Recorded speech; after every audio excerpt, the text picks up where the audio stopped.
নবীজি সাল্লাল্লাহু আলাইহি ওয়াসাল্লাম বলেছেন, মানুষ যখন কোন গুনাহ করে, আল্লাহর কোন নিষিদ্ধ পথে যায়, কোন একটা পাপের কাজ করে, মোবাইলে একটা হারাম জিনিস দেখে ফেললেন, একজন পুরুষ পর্নোর ছবি দেখলেন, মজা নিলেন, তা হারাম গুনাহের কাজ করলেন, এর ফলে কি হবে? অন্তরের মধ্যে, অন্তরটা কিন্তু ফ্রেশ ছিল, এটাতে একটা দাগ পড়বে। একটা গুনাহ করলে একটা দাগ পড়ে, হাদিসে আসছে।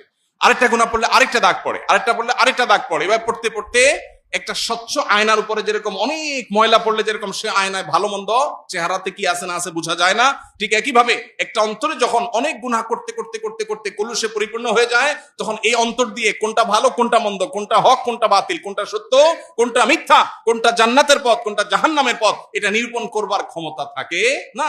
এই জন্য আমার অন্তরকে পরিশুদ্ধ করবার জন্য 1 নম্বরের কাজ হলো সকল প্রকার গুনাহ থেকে বাঁচার জন্য সর্বোচ্চ সংগ্রাম করা। এরপরে যদি গুনাহ হয়ে যায়, ওই যে অন্তরে গুনাহ হয়ে গেছে মানে দাগ পড়ে গেছে, এই দাগ রিমুভ করার জন্য উপায় আছে। গ্লাস পরিষ্কারের জন্য যেরকম গ্লাস ক্লিনার আছে, ঠিক একই ভাবে অন্তর পরিষ্কারের জন্য কল ক্লিনার আছে। সেই ক্লিনারের নাম হলো তওবা। সেটার নাম কি? তওবা। বান্দা যখন তওবা করে, আত্তাইবু মিনাজ যামবি কামা লা যামবা লাহ, তার অন্তরে যে দাগ পড়ে যায়, ভালো করে তওবা করতে পারলে সে দাগ মুছে যায়।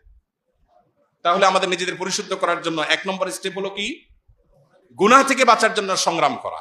অনেক নফল নামাজ দরকার নাই, অনেক নফল দানও দরকার নাই, অনেক তাসবিহ না হলেও চলবে, অনেক তেলাওয়াত না হলেও চলবে, কিন্তু যেটা না হলে চলবে না সেটা হলো কি? আমার দ্বারা কোনো গুনাহ হবে না। আমি চোখের গুনাহ, মুখ দিয়া সকাল থেকে রাত পর্যন্ত কত গীবত বেহুদা কথা বলছি, এগুলো সবগুলো গুনাহ। যেগুলো কোরআন হাদিসে নিষেধ করা হচ্ছে সেগুলো করাই হলো কি? গুনাহ। অতএব সেগুলো থেকে বেঁচে থাকার চেষ্টা কর।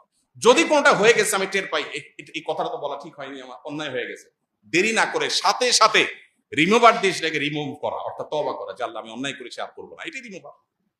তাহলে এই প্রক্রিয়ার মধ্য দিয়ে আমাদের অন্তরটাকে পরিচ্ছন্ন রাখতে পারি। আস সুন্নাহ ফাউন্ডেশন, উম্মার স্বার্থে সুন্নাহর সাথে।